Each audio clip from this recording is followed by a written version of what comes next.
Vikings get sold as explorers and warriors, horned helmets and dragon-proud ships. Almost nobody talks about the uncomfortable parts, the slave markets in Dublin, the parasite-riddled latrines in Hedeby, the onion leek broth test that tells if a gut is torn. Almost nobody talks about what happened when you broke an oath, what happened when you betrayed your own.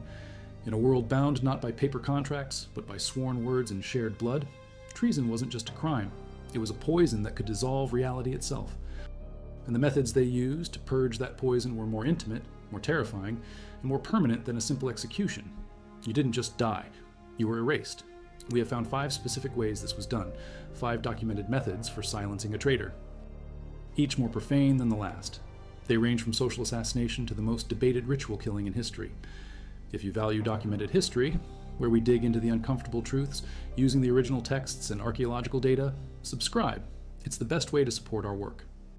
And let us know in the comments what city you're hearing this from.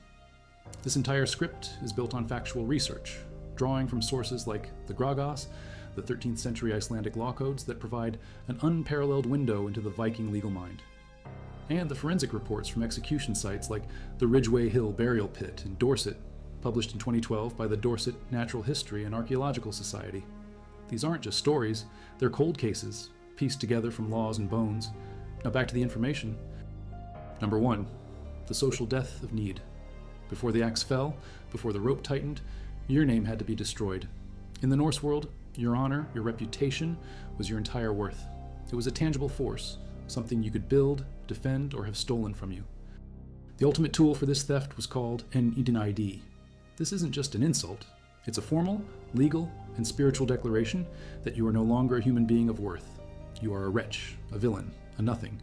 The person leveling the charge, the one creating the nid, was making a public accusation of cowardice, dishonor, or most potently, sexual deviancy, often implying the target was the receptive partner in a male homosexual relationship, which was the ultimate taboo for a Norse warrior. To be labeled a níðingr was to be socially and spiritually castrated. Your word was now worthless. Your oaths were smoke. No one was obligated to help you. Everyone was encouraged to mock you. It was the first step in erasing you from the community. The law codes took this with deadly seriousness. The Grey Goose laws, the Sagas, specified that a man could be outlawed for making a false eníd accusation. But if the accusation was true, or believed to be true, it stuck. The target had to challenge the accuser to a duel, a holmgang, to reclaim his honor or live with the stain. For a traitor, someone who broke a sacred oath to their chieftain or family, the eníd was not just an insult, it was a statement of fact. You were a man without honor, and therefore you were fair game. But it got worse than mere words. The nid could be given a physical, terrifying form, the níðstung, or spite pole. The most famous account of this comes from one of the great Icelandic sagas, Egil's Saga. Around the year 946, the warrior poet Egil Skallagrimsson finds himself in a bitter feud with King Eirik Bloodaxe and Queen Gunhild of Norway. They had seized his lands, killed his friends, and declared him an outlaw. Egil could not fight the entire kingdom, so he resorted to a darker, more personal form of warfare. He landed on the island of Herdla, near the coast of Norway. He walked ashore, not with a sword drawn for battle, but with a hazel pole in his hand. It was about 9 feet long. He found a horse, killed it, and mounted its severed, bloody head onto the end of the pole. Then he performed a ritual. He turned the horse's head to face the mainland, to face the kingdom of his enemy, and he carved runes into the pole, a curse invoking the spirits of the land Vetter, to rise against the king and queen. He spoke a formal charge, recorded in the saga. Here I set up a nid pole, and this nid I turn against King Eirik and Queen Gunhild. Then he added the crucial part, turning the curse not just against them, but against the spirits that protect their kingdom. I turn this nid against the land spirits who inhabit this land, so that they may all go astray. And none of them find their homes until they drive King Eirik and Queen Gunhild from this land. He wedged the pole into a rock cleft on the shore, the horse's skull with its dead eyes staring towards Norway, a beacon of pure malice. This was not just an angry gesture. This was a declaration of spiritual war. It was a weaponized curse, designed to turn the very soil and stones against the rulers. It was a public branding of them as unjust, unworthy, and treacherous. For a normal person accused of treason, a níðstung erected near their farm would be a constant, public reminder of their disgrace. It told everyone who passed that here lived a man without honor, a social ghost, It was a tool to silence them, to isolate them, to make their existence so miserable that leaving was the only option. It was the slow or grinding process of being unmade long before anyone drew a weapon. The psychological pressure was immense. Imagine seeing that outside your home, the rotting head of an animal carved with symbols of hate, a magnet for the whispers and stares of your neighbors. Your children would be shamed, your spouse would be dishonored.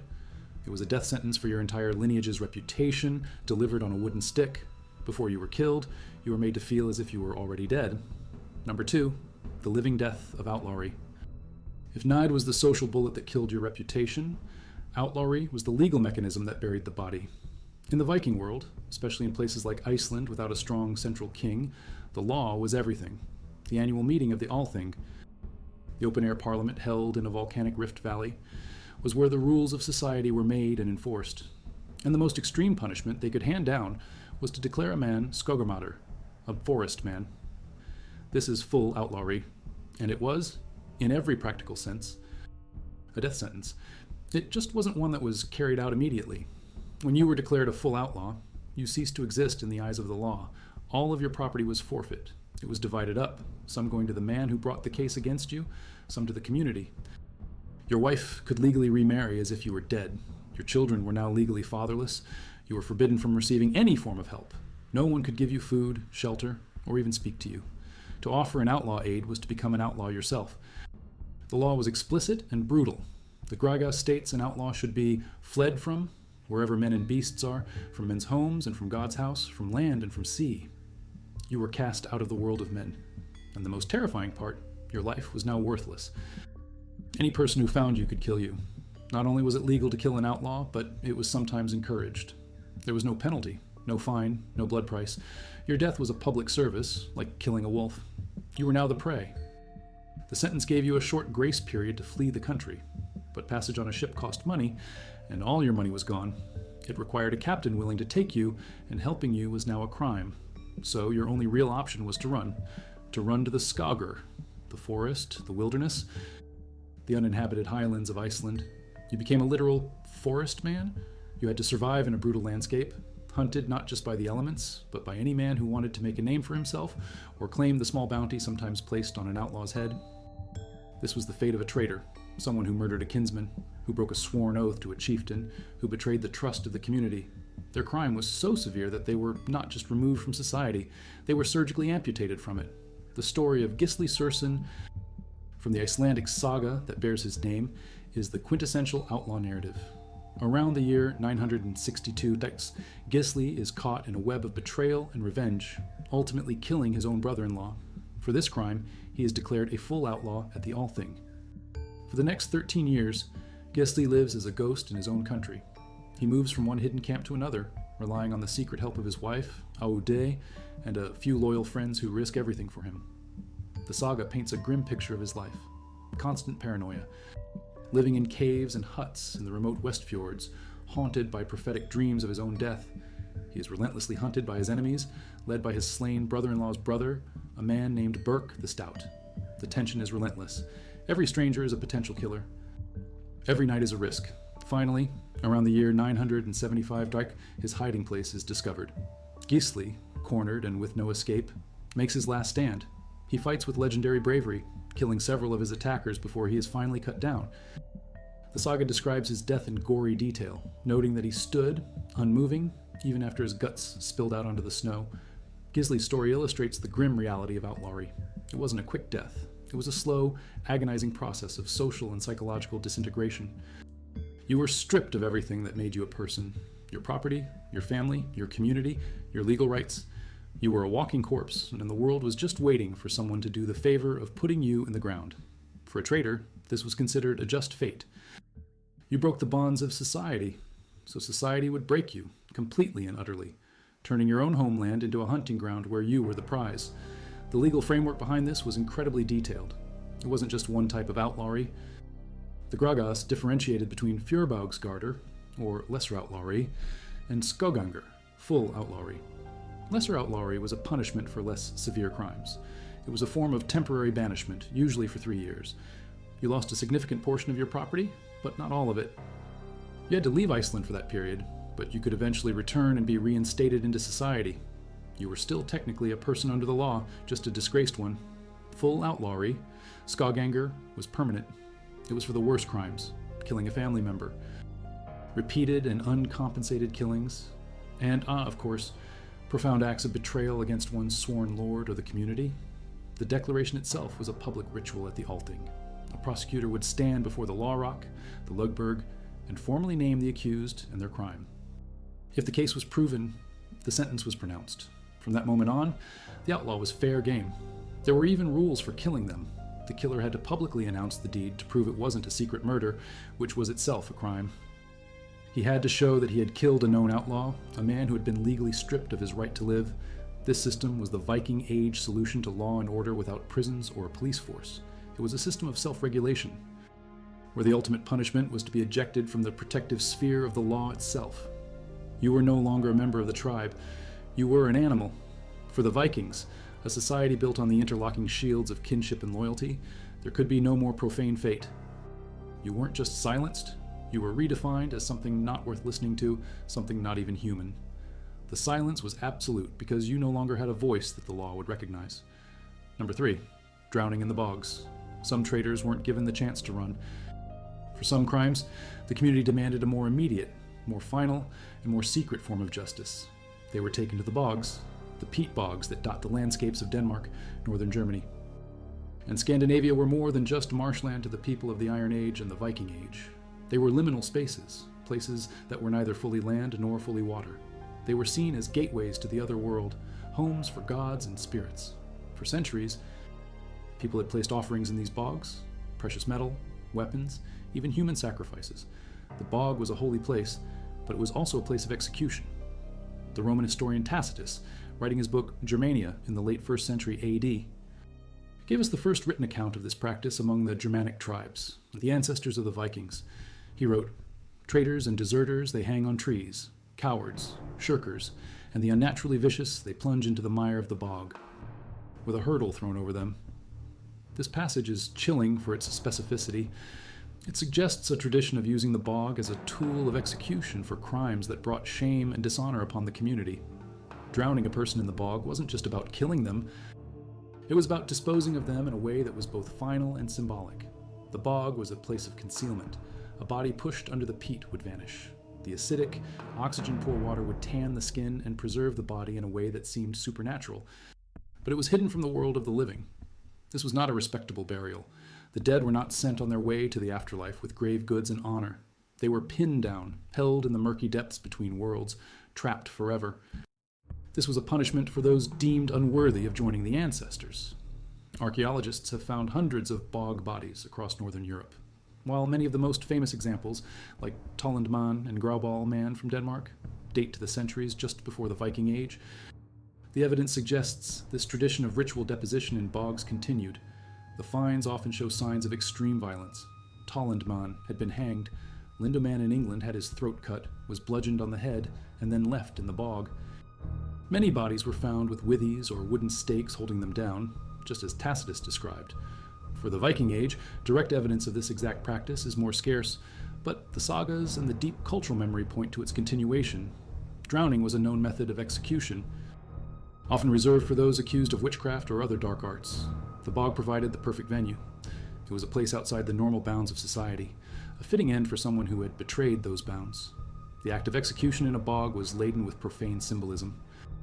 It was a return to chaos. You were being given back to the unformed, muddy earth, not laid to rest in a proper grave. A hurdle or a lattice of branches thrown over the body, as Tacitus mentions, wasn't just to keep the body submerged.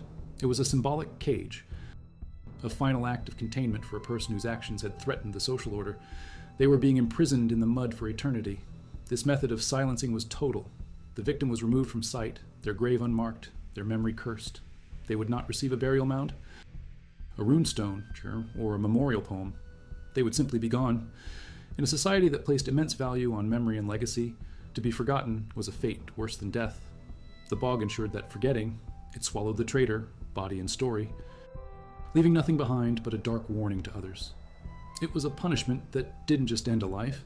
It attempted to erase the fact that the person had ever lived at all. It was the ultimate act of social hygiene, cleansing the community by burying its filth in the sacred, hungry mire. This was a special kind of silencing, reserved for those whose betrayal was seen as an infection, a stain that had to be scrubbed from the world not with fire, but with mud and dark water. If you value this kind of deep dive into the specific, documented practices of the past, make sure to subscribe. It's the single best way to ensure we can keep making these scripts. And drop a comment telling us where you're watching from.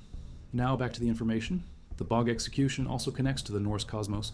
The world of men, Midgard, was an innegard etuskawau, a space inside the fence, ordered and lawful.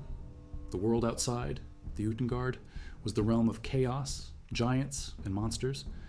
A bog was an outpost of the Utengard within the human world. To be executed, there was to be cast out of Midgard itself, to be given over to the forces of destruction that the gods themselves were constantly fighting. This was a theological statement. A traitor was no longer under the protection of the Aesir, the gods of the community like Odin and Thor. They were being handed over to the chthonic, ancient powers of the earth. This wasn't just a punishment, it was a damning. The finality was the point. Unlike an outlaw who might live for years as a ghost on the margins, the bog victim was instantly and irrevocably gone. Their ability to cause further trouble, to inspire followers, or to have their memory used as a rallying point for their kin was annihilated. The silence was immediate and absolute, a muffled scream under 1,000 tons of peat, unheard and unremembered. This was justice for betrayals that threatened the very fabric of the cosmos, not just the laws of men. Number 4, the axe and the pit. Not all traitors were dealt with by community justice or ritual sacrifice. As power began to centralize under chieftains and kings, treason became a more personal offense, a betrayal of your sworn lord. And for this, the punishment was often swifter, more public, and designed as a brutal display of power. This was the work of the executioner's axe and the mass grave. Perhaps the most chilling archaeological discovery related to this form of justice was made in 2009 on the Ridgeway Hill. Overlooking Weymouth in Dorset, England, a construction crew digging for a new road uncovered a burial pit. It was not a normal grave. Inside were the skeletons of 54 young men. Their bodies had been thrown into the pit haphazardly. Their heads were missing. In a separate pile, archaeologists found the skulls, but only 51 of them. The forensic investigation that followed, led by the experts at Oxford Archaeology, pieced together a gruesome story. Isotope analysis of the teeth revealed that these men were not locals. They came from all over Scandinavia, one even from north of the Arctic Circle. They had all died at the same time, sometime between the year 970 and 1025 ADE, the height of the Viking raids on England. They were Vikings, and they had not died in battle. The evidence on the bones told a different story. They were all executed. The cut marks on their neck vertebrae were not the clean, swift blows of a warrior. They were hesitant, messy, delivered with multiple chops from the front. This was not a professional execution. This was a butchering. Some of the men had defensive wounds on their hands and arms, suggesting they had tried to fight back. One skull had been sliced clean in half. Another man's jaw had been shattered. It was a massacre, carried out by an unskilled and angry mob. The prevailing theory is that these men were a crew of Viking mercenaries, perhaps even the legendary Vikings, who had been operating in England, and they had been betrayed, captured by their Anglo-Saxon enemies. They were stripped naked, humiliated, and then systematically executed.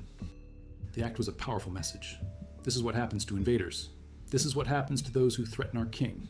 The beheading was a classic punishment for treason and other high crimes, but the manner of it, the brutality, the public display, the dumping of the bodies in a pit like animals, was a deliberate act of profanity. These men were being denied every ounce of warrior dignity. They were not just killed, they were degraded. Their deaths were meant to be a spectacle of shame.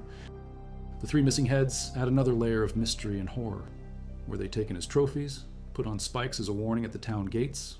We don't know, but their absence speaks to the complete control the executioners had over the bodies of their victims. This pit at Ridgeway Hill is a stark, physical record of what happened when a band of Vikings was silenced by a superior power. It represents the consequence of a catastrophic failure, possibly brought about by a traitor in their midst or a betrayal by a supposed ally. Their loyalty to each other had failed them, and as a result, they were handed over to their enemies to be made an example of. This form of execution was about power. It was a king, like Ethelred the Unready, demonstrating his authority over his enemies. For a Viking who betrayed his own lord and was caught, a similar fate might await him. A public execution by axe or sword, his head displayed, his body left for the carrion birds. This wasn't about social isolation or ritual purity. It was about raw, political dominance. It was a message carved in bone and sent to any others who might consider breaking their oaths. The silence imposed here was the silence of fear.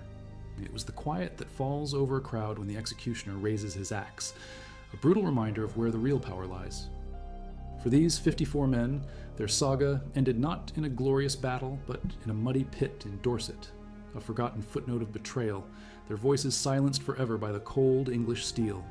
Their fate is a testament to the fact that for all the Vikings' ferocity, they too could be victims, and that the price of betrayal could be a messy, ignominious death far from home. Number 5. The ritual of the blood eagle. Of all the ways a traitor could be silenced in the Viking world, none is more infamous, more debated, or more profane than the one known as the blood eagle. This is not just an execution. It is a work of horrific religious art, a supposed ritual of vengeance so extreme that for centuries, historians have argued over whether it could have even been real. The descriptions that have come down to us, primarily from later Norse sagas and skaldic poetry composed long after the events, are graphic and consistent. The victim is forced to the ground, laid face down, their arms and legs held fast.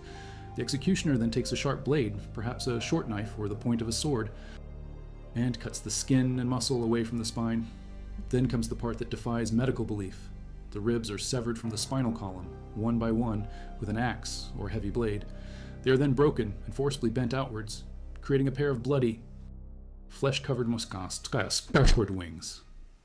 The final act, the one that gives the ritual its name, is to reach into the now shattered chest cavity, pull the victim's lungs out through the opening in their back, and lay them over their shoulders, as the victim suffocates in unimaginable agony. The final fluttering of the blood-filled lungs is said to resemble the gentle beating of a bird's wings. It is an image of almost unimaginable cruelty, a spectacle of death designed to be remembered forever.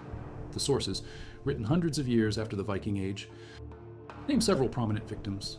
One of the earliest accounts is found in a skaldic poem celebrating the victories of the Norwegian king Harald Finehair, which mentions that Harald's son, Halfdan Halig, was subjected to the ritual by his enemies in the Orkney Islands around the year 895.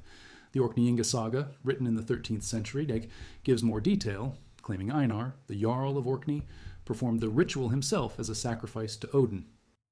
But the most famous alleged victim was Ella, the Anglo-Saxon king of Northumbria.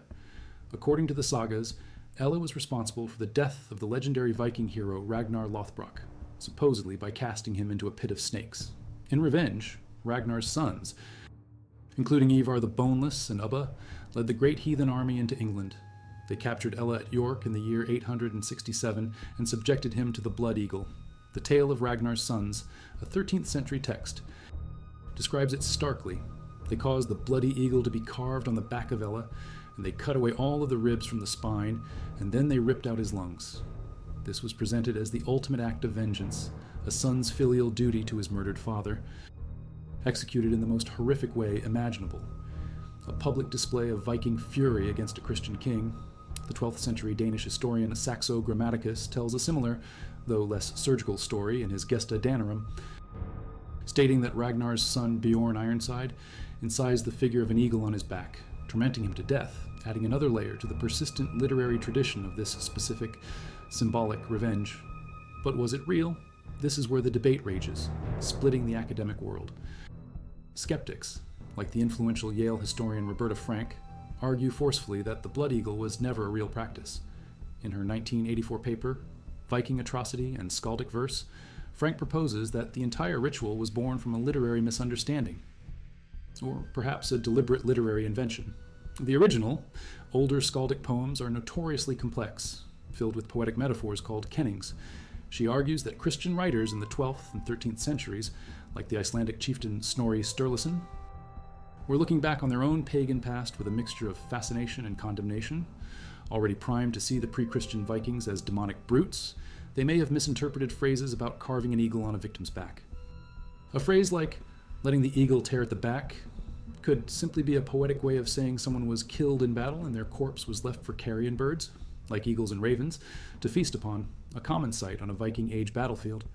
These later writers, according to this theory, took the metaphor literally and invented the gruesome surgical details to fit their narrative of a barbaric past that the church had thankfully civilized. Adding to this skepticism is the stark lack of physical evidence. Across the tens of thousands of Viking Age graves and remains that have been excavated, no skeleton has ever been found with its ribs severed and bent in the manner described. Furthermore, from a modern medical perspective, the procedure is nearly impossible as described. The massive trauma, catastrophic blood loss, how an immediate collapse of the lungs would cause death long before the final flutter of the lungs could be observed.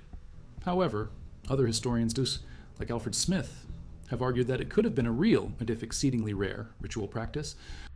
They contend that the consistency of the descriptions across different sagas and sources, written in different places and at different times, suggests a shared knowledge of a real tradition. They argue it was a specific ritual sacrifice connected to the cult of Odin. Odin was not a benevolent god. He was the god of war, frenzy, death, and dark magic, a deity who demanded sacrifice.